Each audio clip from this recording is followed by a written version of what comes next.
You are listening to episode number 39 of the Reinvent You Podcast, How to Think Big When You've Been Conditioned All Your Life to Think Small. If you're someone who wants to make major changes in their life, someone who wants to achieve their goals, or maybe you're someone who knows this is not as good as it gets, but you have no idea where to start, on the Reinvent You Podcast, we explore different types of people, their successes and failures, and how they reinvented themselves to create the life they love. It's our hope that from hearing their stories, that you too may have more insight into what it takes to build a life that you envision for yourself. Here to help you do that is performance and life coach Travia Stewart. Today on the Reinvent You Podcast, I have an absolutely valuable conversation with an income strategist and mentor. And as I reflected on my conversation with her, there were some things that became very, very crystal clear to me. Well, I've always known that I allowed my environment, my upbringing, my parents' beliefs, my experiences, my perspective of things, all the things that were passed down to me, I always allowed those things to shape who I was and who I became. And we all do. Your environment influences who you are and who you will become. It can have you going down that exact same path, or maybe it motivates you to do the exact opposite. But who I became was a person who was happy, who was optimistic, and generally a good person. And there's nothing wrong with that. But I was also a person who didn't know how to really challenge myself and take risk. I also became a person who just wanted to stay safe and not really put myself out there and do things that I wasn't certain about the outcome. And it wasn't until I was able to really, really analyze and assess the depth of the influence from my past, from my environment, the influence that it actually had on me based on the actions I took or didn't take, the perspectives that I had about my ability to do certain things. Going through this process has taught me how to flip the switch to fix it, to fix the environment, to fix my thinking and create a totally new environment, one in which I am thriving, I am confident, I am an action-taking coach who has major work to do on this earth. And if you are someone who could benefit from having a coaching conversation with me so I can help you flip your switch, I would love it if you would schedule a free consult at traviastewart.com/contact. Before we get into it, if you're finding some value from this podcast, I would love it. We all, at least I do, like to have a little bit of validation that I'm going down the right path, that people are finding value in this. And so right now, I'm thankful for another review that came in, and I hope I'm saying this name correctly, but it's from a furry man. I can just imagine what that really looks like, a furry man, right? So a furry man title, great concept, great conversation. I absolutely love these topics, love the honesty of the conversation. Thank you so much, a furry man. And so again, please feel free to leave a review of the podcast if you're finding value. I would love it if it could be 5 stars. So let's get into it. Today on the Reinvent You Podcast, I have income strategist and mentor with me, Kathryn Birchwood. And on today's show, we will delve specifically into how to reinvent your work by leveraging your skills. And then we're also going to talk about how and why the path to success is actually through other people, but not necessarily listening to every word that they say. And then we're also going to delve into how to become financially resilient so you can survive tough economic times. Kathryn has a program that is going to be out this February, and so that's in another week or so. So if you've been thinking of generating a second source of income, but you actually doubt that you have the skills and you have nowhere to start, no idea of what to do, so sign up for Kathryn's Idea Income Incubator program. She will help you clarify the life that you want, generate the income ideas that fit your unique styles and goals, and help you establish your action steps. Even if you're saying today, I have no idea what to do, I have no idea what to start, you will leave Kathryn's program saying, I have a plan. Kathryn also has a freebie, quick tips on finding an income based on your skills. And again, I will leave all of those links down in the show note. So let's get into it. All right, that's what I'm talking about, my peeps. Welcome to the Reinvent You Podcast. My friend, I just met her, but you know what? I feel like we are sisters from, she's got a mother, I've got a mother. And I just finished sharing with her how much she reminds me of my sister who passed in 2015, because there's just something about her with the shortcut, and she just looks like my sitter. And so I'm feeling the vibes and the goodness that's coming through the screen. So ladies and gentlemen, I want you to welcome to the Reinvent You Podcast, Kathryn Birchwood. Kathryn, how are you doing today? I am doing just fine, Trivia. Thank you for having me on. I'm so happy to be here, and thanks for the lovely intro. Absolutely, absolutely. So Kathryn, before we dive in, into the subject matter, I'm so excited to talk about this because I feel like it's my calling right now, But let's give some context to who you are, how you came to be a mentor and an income strategist. So just a little bit of a blurb so people listening who have never heard of Kathryn Birchwood have a little bit of a foundation. Sure. I consider myself to be a corporate refugee. Ooh. So I lived in the corporate world for 20 plus years. And it got to the point where I realized that, look, I have a lot of skills and I'm not necessarily using them, or I'm not enjoying how I'm using them in my job. And it was time to take them and use them for my own good. So I started off as an accountant, and then I switched into IT. And I leveraged my accounting skills that way. And then I jumped out of IT eventually, and I leveraged my process building skills to create courses and help other people to understand what their skills are like and how they can create second sources of income with their skills.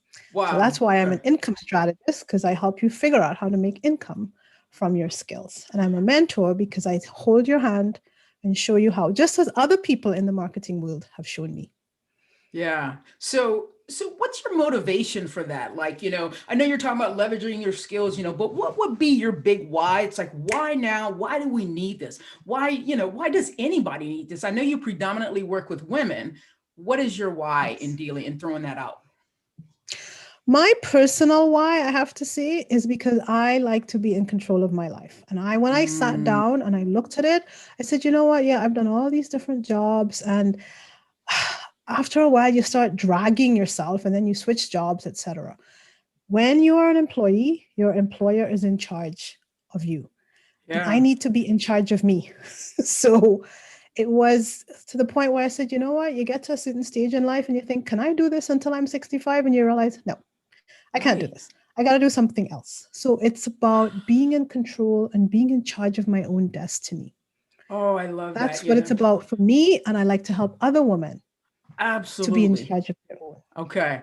So, unpacking what you said, because I know you've reinvented yourself over two professions, from employee to consultant, freelancer to entrepreneur.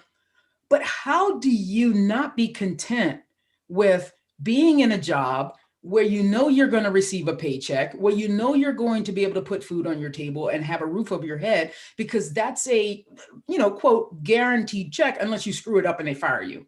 But it's not like you got to go out and make it happen. How do you get to a point? Because I had to get to that point myself. How did you get to a point outside of just wanting to be in control, going, oh my goodness, I can really throw myself out there and do this because I don't want to be stagnant? Well, I think it all boils down to what you want in life. And as a lot of people learned last year with the pandemic, there is no such thing as a secure job. Yeah. You are there at the pleasure of your employer. The job belongs to them. They are in control of it. They do with it what they want to do. And if they want to get rid of it and get rid of you, then too bad for you. So we're not really in control, and there's nothing like a steady paycheck until it's gone, right? Right. So at the end of the day, I think work has changed. My father worked for the same company for 30 years and retired and got a pension. My generation is not going to have that.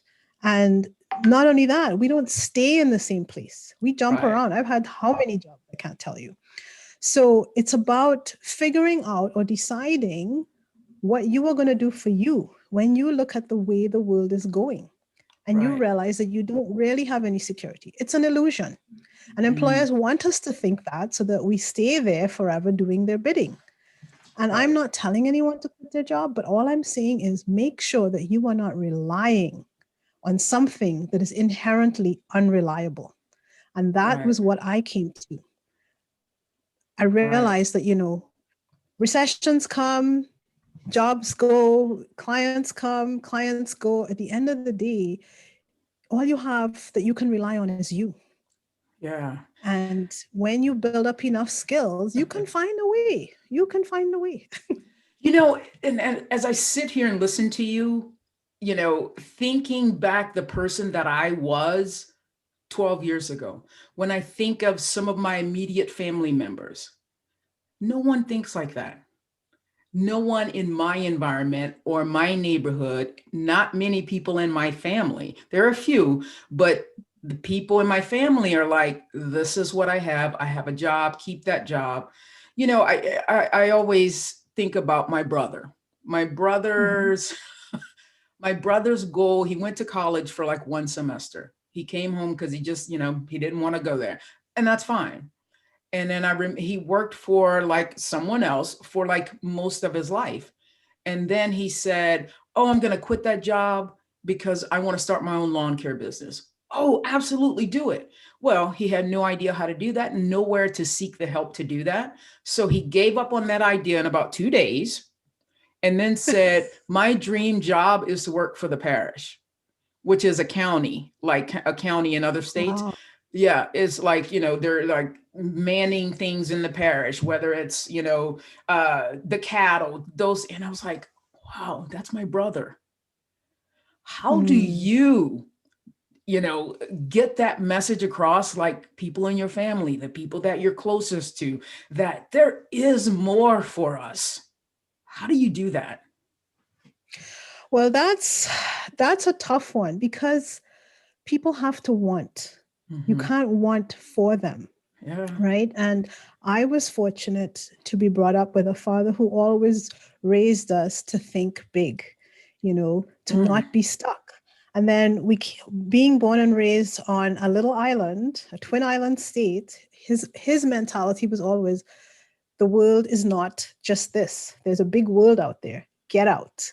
And so that's one of the reasons that he sent us to school in different countries, and we traveled as much as he could afford because he wanted us to understand that your circumstances are not what you are limited to, And yes, he wanted us all educated and to be able to go out and find a good job and blah, blah, blah, because you got to support yourself and you got to be an adult. But he never said, this is all you can do in life. And this is all you should hang your hat only so high. It was always the sky is the limit.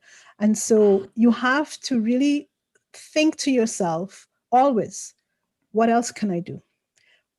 Can I do better than where I currently am?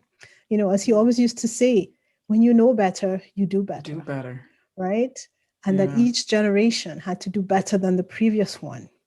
So it's a question of always thinking to yourself, okay, this is where I am. Do you look at your life every year and say, okay, where am I in life now? What am I going to do for the next year to get to where I want to go? People don't analyze their lives. They just live day to day. Yeah. But every year I sit down and I say, okay, where am I? Where do I want to be? How am I going to get there? You got to set goals, right? Yeah. And you are the one who knows what you want. Nobody else can tell you. So for your brother, maybe you should sit him down and say, look, I see that you are capable of X, Y, and Z. And maybe you are hanging your hat too low. I know that you say that this is all you want to do, but is that all that you can do? We all have gifts and abilities, and it's to make sure that we do the best we can with them, not to settle for. right? Right. So maybe you just sit him down and say, I think you're settling. I think you can do better than this. And maybe Right. you need to look at your life in the bigger picture, not this little, this is my job, this is what I do. My job Right. is not my life. Nobody's job is their life. See, Kathryn, that sounds amazing if it were that simple, because the first thing is you came from a family, your dad was like, the world is your oyster. You go out there, you do some big things, right? Trinidad and Tobago is where you were born and raised, which is completely different than, the situation today, like where we are in the States. Like as an African American, that's what I love that we are, we're both Black women here. What is the difference between your dad instilling in you that you can do whatever it is that you want to do, having that environmental foundation? Because I must say that I don't think I had that foundation. I always believed I could dream and theoretically do whatever I wanted to do, but I didn't see everybody in my life doing that. So it was just always a dream in the movies and on television. How did that become so real, and the impact that your dad had on your life compared to what you see now? Well, I guess, I was fortunate, but he also pushed us. It wasn't just say that and then you guys go. It was push. In school, oh, you getting a B? No, you need to get an A. Right. It's not settling, really, I think is what it was. And he was relentless. But why? Like you didn't understand. You didn't understand it as a child. You thought, oh my God, he's just being so hard. But when you become an adult and you get out into the world, you realize this is why he did it. Yeah. This is what he was about. Everything, I think, he's not with us anymore, but I think everything was a plan. He taught us to play chess, not because he wanted us to play chess. At least I don't think so anymore. I think he taught us to play chess because he wanted us to always be thinking 10 moves ahead. Wow. To understand that you need to think more, think ahead. Don't just go into a situation without knowing what's your next move. Right. Do you think everything was strategic? Yeah. Do you think that was handed down from his parents? No, absolutely not. That's okay. My dad did not come from, educated parents. He was the first in his family to have a university education. But you read books, you again, he was always thinking better. What can I do better? And that's what I always think. Right. If you are not happy with where you are, you can find where you want to be. But if you are just going to say, well, okay, this is where I am and this is where I want to be, then okay, they're not going to want it. But if you are not happy with where you are going to find a way to get out of that situation. I think that's human nature, right? And unhappiness is motivation. Right? Yeah, I get that. Right? Yeah. When you're settling for, there's no motivation because you've basically given up. Right. And I'll tell you, I had a friend who told me when I said, you know what, I'm just getting out of this whole job thing. I got to go start doing my own thing. She basically lectured me. I cannot begin to tell you. She's like, I don't know what's wrong with you. You go from job to job. You're always unhappy, blah, blah, blah, blah, blah. And now why can't you just sit there and suck it up? You're like everybody else. This is what you're supposed to do when you're a grown-up. This is what I do every day. You think I like to do it, blah, blah, blah. You should just sit there and suck it up. And I thought to myself, well, if you want to sit there and suck it up, good for you. But I am not sitting there and sucking it up. No sucking it up over here. Exactly. I think for myself, you want to do that? Go right ahead, sister. I decide what I am going to do and what my life is going to be like. Right. Nobody else. Sucking it up is your standard. That's not my standard. Oh, right? I love that. Yeah. Do you think there is a sense of, she's like, why can't this be good enough for you if it's good enough for me? Quit your complaining. This is what we're supposed to be doing. That there's that resignation that, well, when you leave school and you start in the workforce, this is how life is. Yeah. Right? This is the way it is. So you are just trying to buck something that has been going on for centuries. And what's wrong with you? Right. But every entrepreneur, everybody who's not an employee has bucked that. So I'm just one more person. Right. Right. Right. Do you ever feel like, because there are times when I feel like, my people think I'm doing something that, goes and disagrees with what they're doing. So now I'm looking down on them for staying in their job. And so it makes me feel like, number one, like I can't talk about certain things because I perceive, and we make a lot of the stuff up in our heads. I know we do.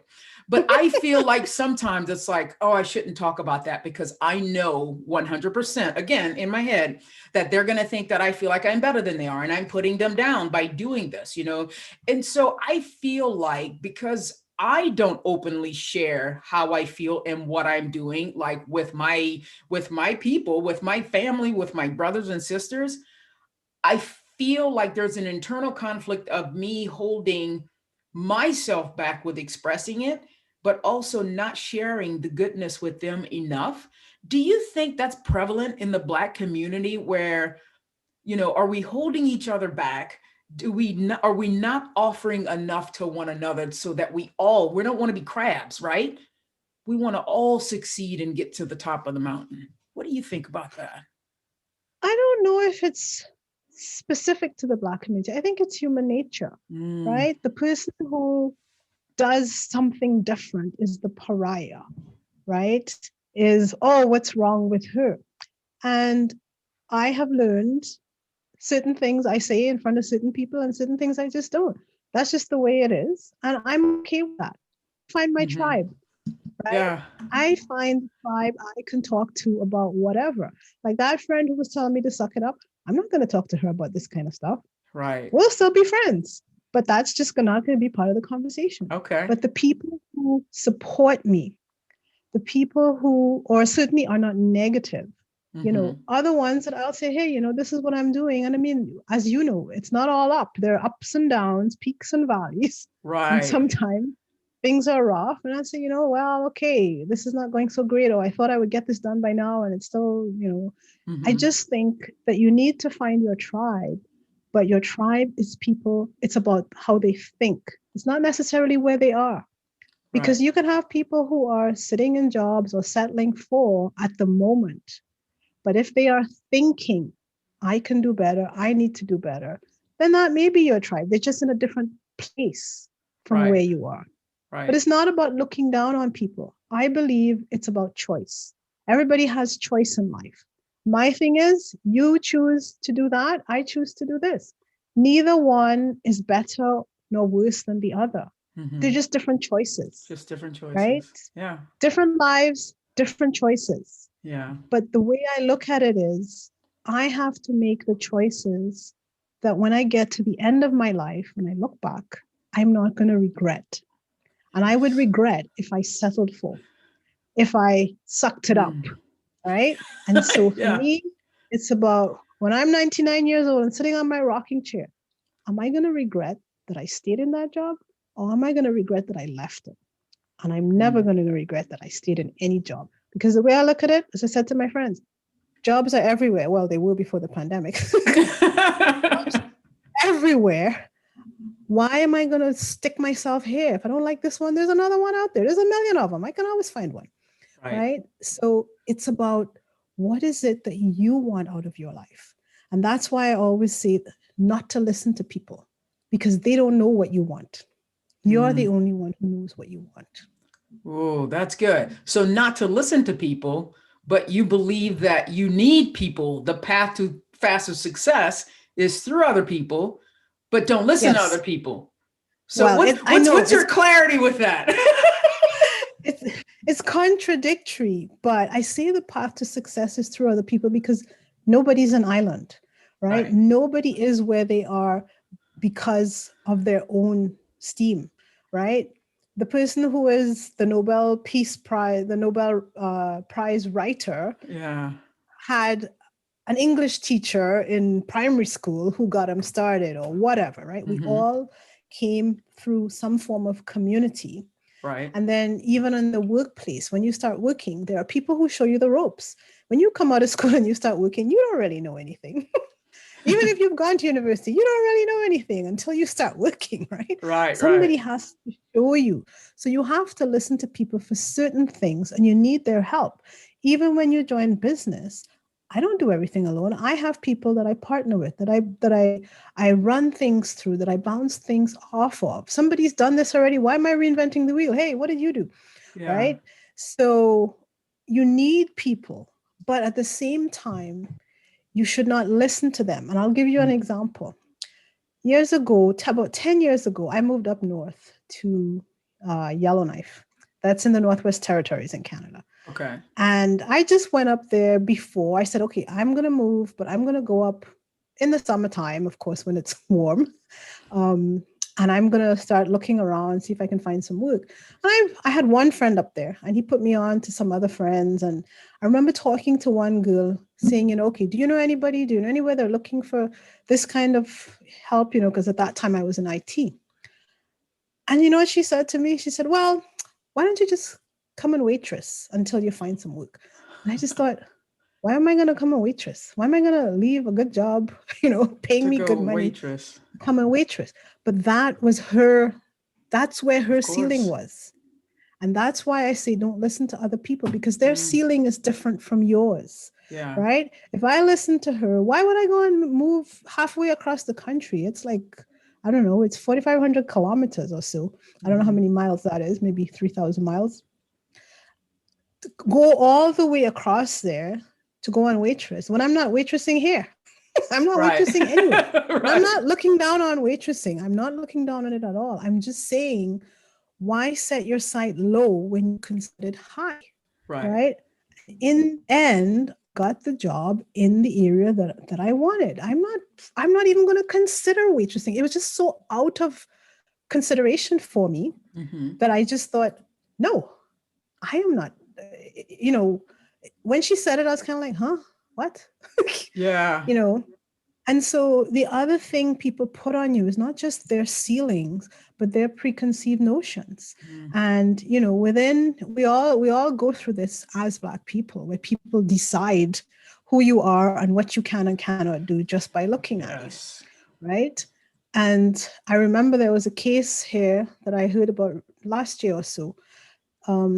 At the time, the boy was a teenager. He was in secondary school. And in the school system here, they stream you at a certain point. You go into, I guess, vocational, or I don't know what the streams are. But his teacher said to him, you think you're going to be a doctor? I don't think you're going to. I think you're just going to be a barber. I mean, that's as much as you can be. Now, it was a black youth, and his parents were from the Caribbean, and basically his parents said, nobody's going to be telling my child what he can and cannot do and where his limit is. Right. And he's in medical school now, right? If you listen to other people, you are taking in their ceilings and their preconceived notions. Yeah. You are the one who decides what your limit is. And as far as I'm concerned, I don't have a limit. I just have what I decide to do and what I decide not to do, right?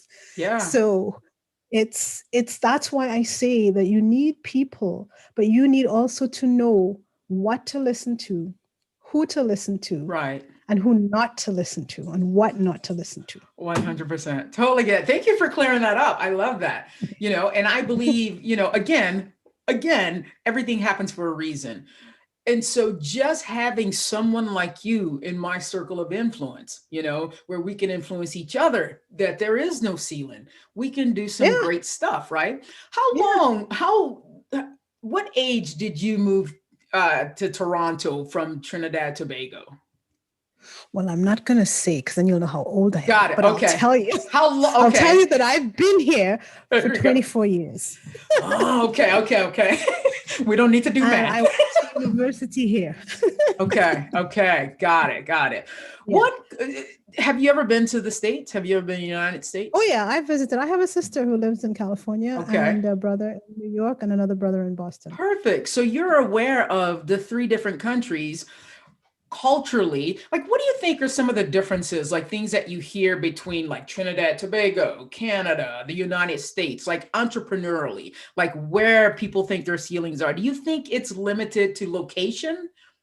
People generally think higher about themselves in Trinidad compared to Canada or compared to the United States. What do you think those differences are?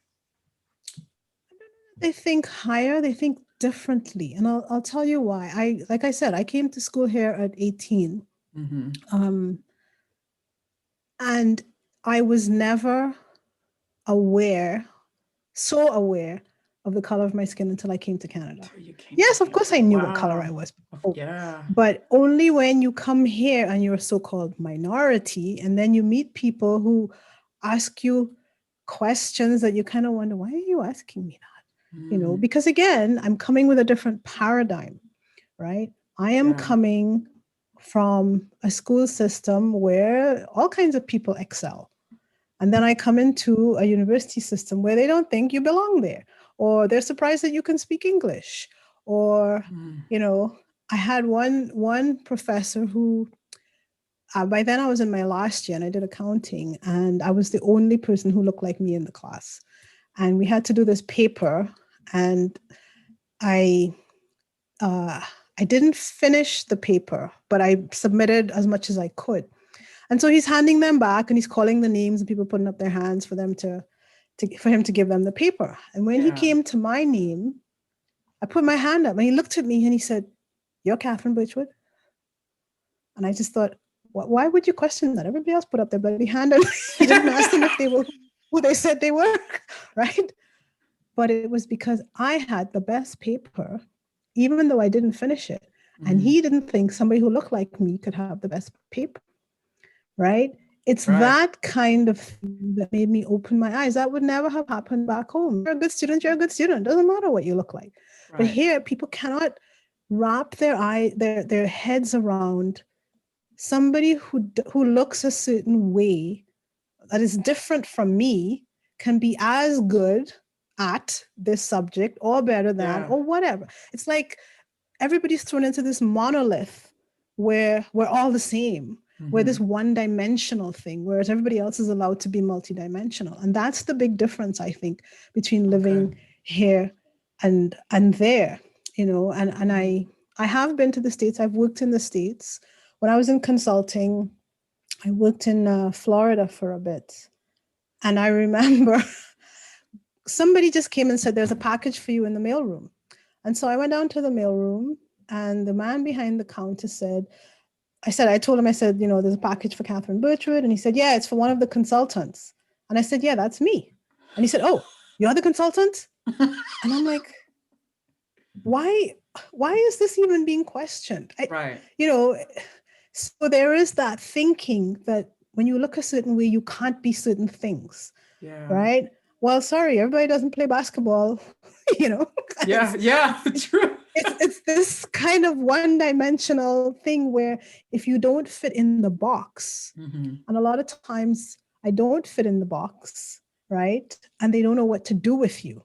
Yeah. Then the questioning starts. "Oh, well, okay, where were you born? Oh, why do you speak like that?" And it's kind of like, I'm not answering anymore because I know you want to put me in the box, and sorry, I don't belong in the box. You go with your little box somewhere else. Right? Take you in your little box and go home. Yeah. Oh, I love that. So, Kathryn, it's that. Yeah. You just have such a great quality and the confidence that just exudes from you. I love that. So when you talk about helping people leverage their skills so that they can do other things, what does that look like? Someone comes to you and says, "I need help." What's your plan? How do you help them? So I do different things. I would say at the intro level, I have a program called the Income Idea Incubator. And it helps, and it's geared to women. It doesn't mean that men can't go through it. It's just my target market is women. Okay. And it is to help people understand that they have lots of skills. Often in a job, you're using this many skills. Right. But that's not all you are. Right? And it's to help people create a second source of income from skills that they already have. And the biggest issue people have is not understanding that they have lots of skills and that they have skills that they can monetize.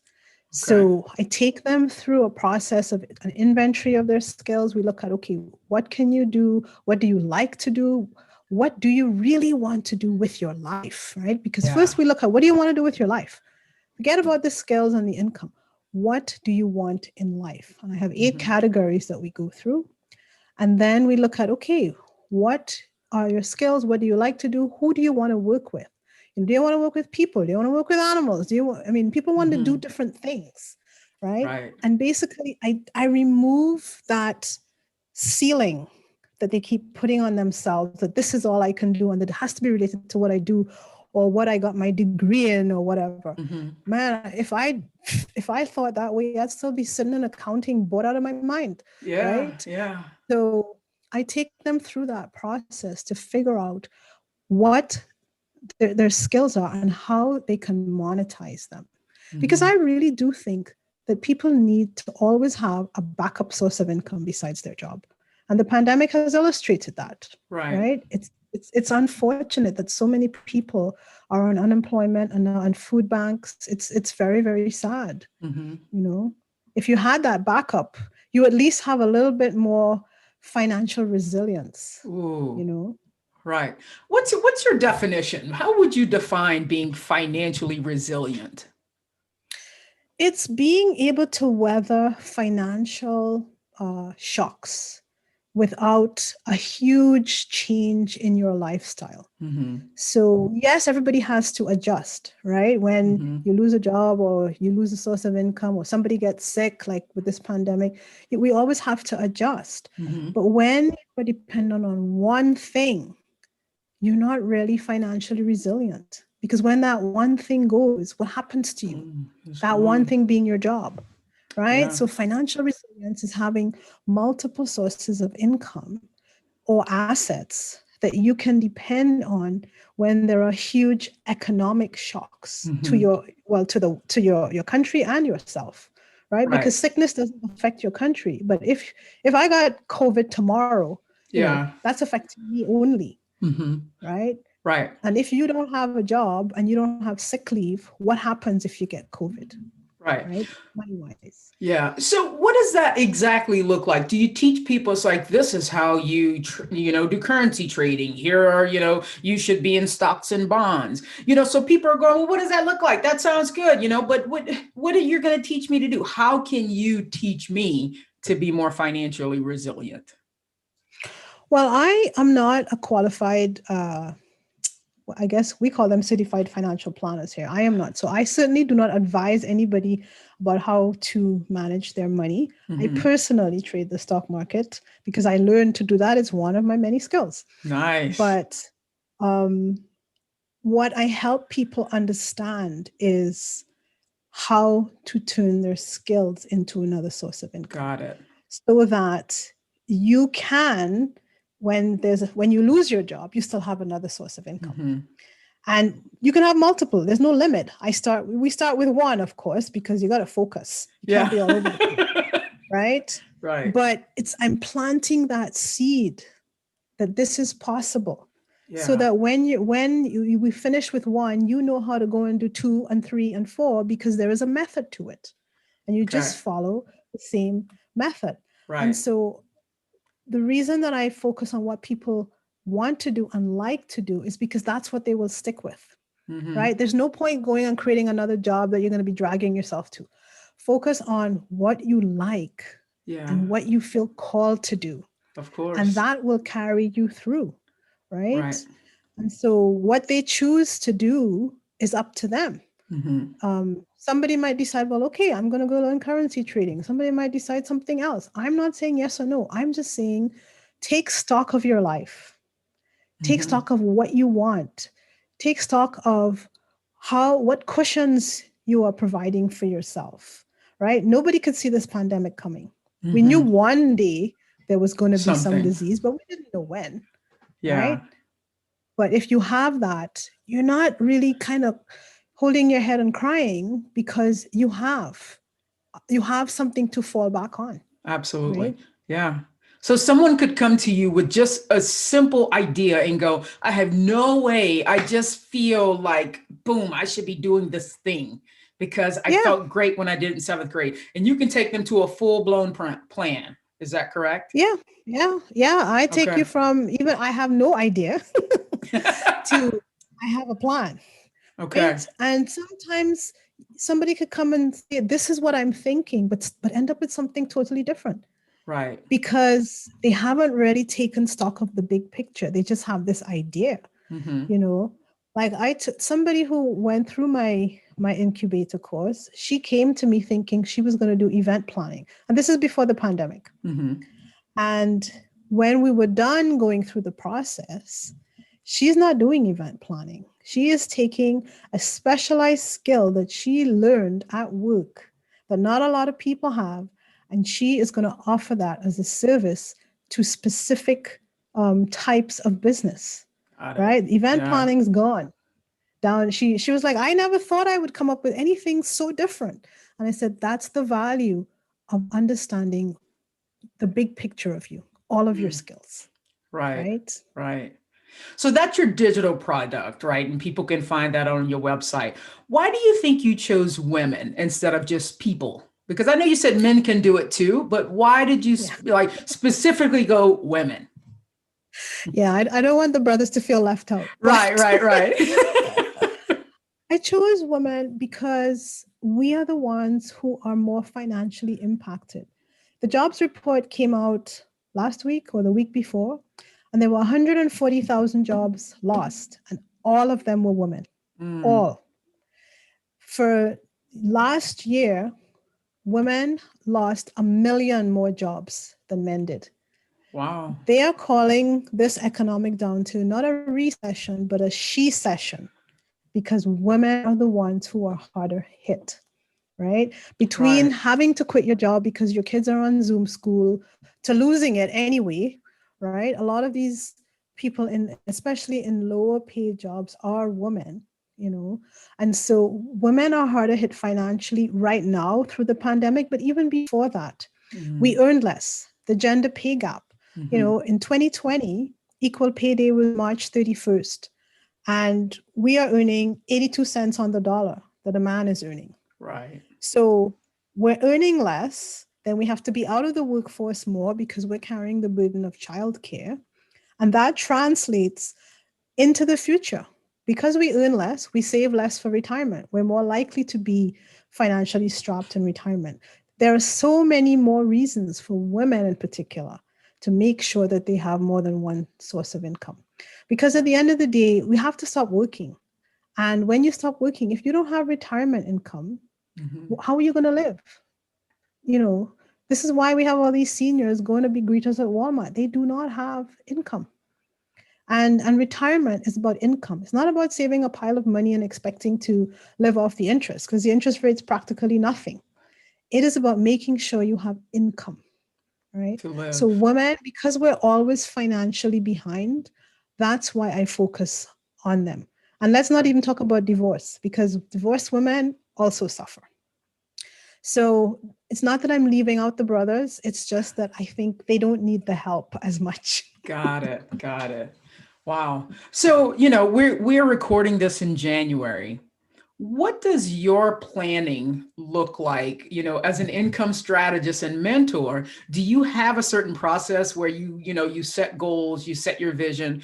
What does that look like for Kathryn? Yep. Every year, I sit down and look at those 8 areas and decide what I want. And I look at it into the future, not just for the year. Some things are going to be on there all the time because it's 10 years out, 5 years out. But if you do not have in your mind where you're heading, then you don't get there, right? Absolutely. So, and I write it out because there is a connection between the brain and the hand that we don't have when we're typing things, right? So I'm planting it into my brain by writing it out and then looking at, okay, so this is my long term, then bring it into short term, then bring it into 1 year over the next year. So for 2021, I have my goals and then I break them down by each quarter. Yeah. And I make sure that I'm tracking it. So it's anything like habits. What are the habits I want to inculcate this year? I said, I'm going to get off my duff and go for a walk every day. My duff.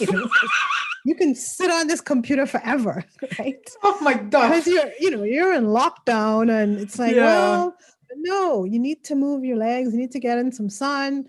And I just feel like, yeah, there are habits I want to inculcate this year. And I put those down too. And I track them.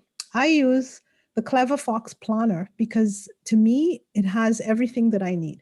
I don't need to track appointments. I put that on my, on electronically.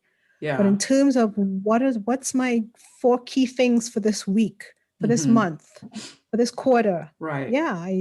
And the same process I take my clients through. Of course. Yeah. What's the timeline that you like? Do you like once a month, you look at all the 8 categories? Once a week, you look at your week ahead? How do you break that down? I look at all 8 categories once a year and once a quarter. Okay. Because I plan quarterly, although I'm changing that to 16 weeks this year. So for the 16 weeks starting the first week of January, I know this is what I'm working on to accomplish goal X, Y, or Z. And then every week, every Sunday or Monday morning, depending on how my weekend is, I will look at, okay, where am I? What did I get done? What did I not get done? What are the most important things for this week? And I keep going that way.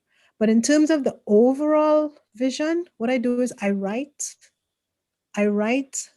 the life that I want as if I have it. Yes. So I basically paint the story, right? And I tape that into my planner and I look at that.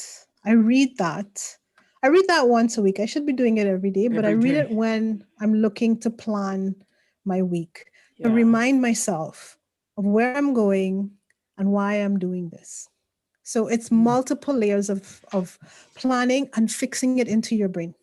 Absolutely. I'm totally with you there. Yeah, I have all my clients do a vision board. I do a vision board. I write it. I look at it. I do some incantations in the morning. And, I am such, all of that. And then, and my spouse is like, let's close the door. She's doing weird things in there kind of thing, And it's like, I'm just in my zone here. So I'm totally with you with that. So Kathryn, what is your big mission here on earth? If you're like, you live to be 100 years old and you're like, if I can just make sure I do this thing. I know you probably don't have any regrets right now because you're doing all that you want to do, but do you have a bigger mission? I have a personal mission in terms of, I believe that we're all put on this planet with gifts, capabilities, skills, and the onus is on us. We are obligated to use them, use all of our gifts and skills to the max. And you choose how you want to do that. But I think one of the worst things is wasted potential, right? And so I try to maximize my potential in ways that I decide, I want to do this, I want to do that, blah, blah, blah. And the second thing I would say, the reason that I'm doing what I do is because my mission is to lift 10,000, well, I'll say women, but I could say people, help them to be in control of their own lives. And the way you control your life is by controlling your time. And the way you control your time, the best, fastest way to control your time is knowing that you're in control of your income, right? Because when you are an employee, your employer is in control of your time. Right. So to be in full control of your time, for me anyway, I need to do my own thing. And if I can help 10,000 women who feel the same way, who are motivated to do that, to get to that point and use all the skills that I've been given and the ones that I've acquired, then I will think when I'm 99 years old and on my rocking chair, I will think it will be a good life. Wow. Yeah, that sounds incredible. Absolutely. And it's coaches who sit and do that kind of work and thinking. And I wish that everybody would do it, because, I used to think very selfishly going, no, just me. No, I don't want to tell anybody. I don't want to share what I know with anybody else because I just, for a long time, I was that crab who going, no, get out. No, just me, but you can't get, you can't get anywhere like that. And, for the, especially with coaching, you can't do that. And so I have become, I've always been a very giving person, but I always looked at other people and envied their life. And I don't have to do Really? that. Yeah, I don't have to do that anymore. And we talk about, how to think big when you've been conditioned to think small. And it's taken work for me to think big, to think that I can have Yeah. it all, and I sit here and I converse with you and we have this great conversation that we've been having. And I think Kathryn Birchwood is a woman that I want to work with, and so someone listening to this episode is going, I want some of that, how can people get some of what you're throwing out here? You're in Canada, but I know we can all reach each other digitally. How can people work with you? And what is it that you have to offer to the general public? Yeah, everything is digital nowadays. And so I have a quickie, my little freebie is how to find your income idea based on your skills. Because again, I'm trying to get past that. I don't have any skills, right? Yeah. I don't know. I don't think I can do it. So I give you some tips on how to think about what your skills are and what you can do to earn income with it. And anybody who really wants to take it and start going down the path of, yes, I want to create that second source of income to give myself a little bit more control financially, more financial resilience, and to really utilize my skills. I would say come to my Income Idea Incubator. I'm going to be offering the course in early February. Nice. And if anybody wants to join, they're more than welcome, even the brothers. Because again, it's not that I'm excluding them. It's just that, this is my market for now. But I think it's a new year. What are you going to do different from what you did last year? And last year was a horrible year for everybody. It was the annus horribilis for the planet. So we have to think about, okay, what can I do different, better, bigger this year so that my life can be different, right? If you're not constantly thinking, what can I do different, better, then you stay stuck. Absolutely. But if you're always thinking of what else can I do, you're never stuck. And your life is never boring, I can tell you that. No, it's not.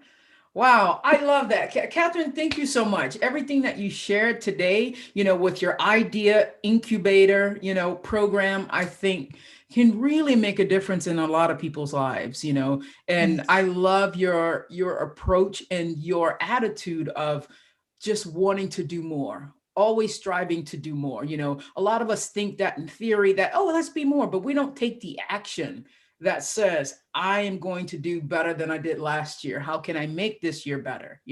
I love that those are the standards that you stand for. And so people working with you, I think you're going to make an incredible difference in their lives. I try. I give it my best.